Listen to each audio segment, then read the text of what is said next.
I think the macro environment, is what it is, and it will change over time. I guess from our chair, I like to use this analogy in the like when we had the pandemic, there were a lot fewer movies that were produced. It was noticeable during the pandemic. And so kind of everybody consuming that content, kind of got a timeout.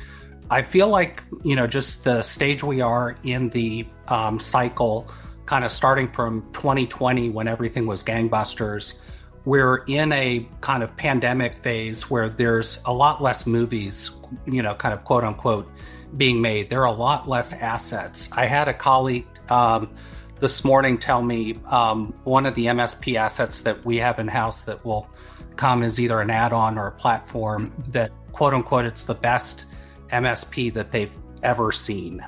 And that's very, very, very rare.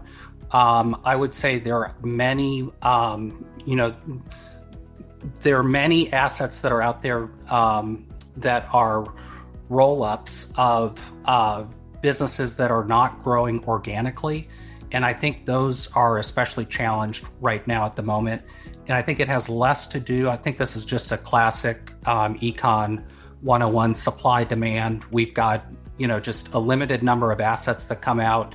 We have a lot of very, very, very sophisticated buyers that will say, this is great, it's got organic growth, it's got great retention, or kind of, put my nose up and say, this is not a good asset, and on to the next. What's the next thing you've got coming?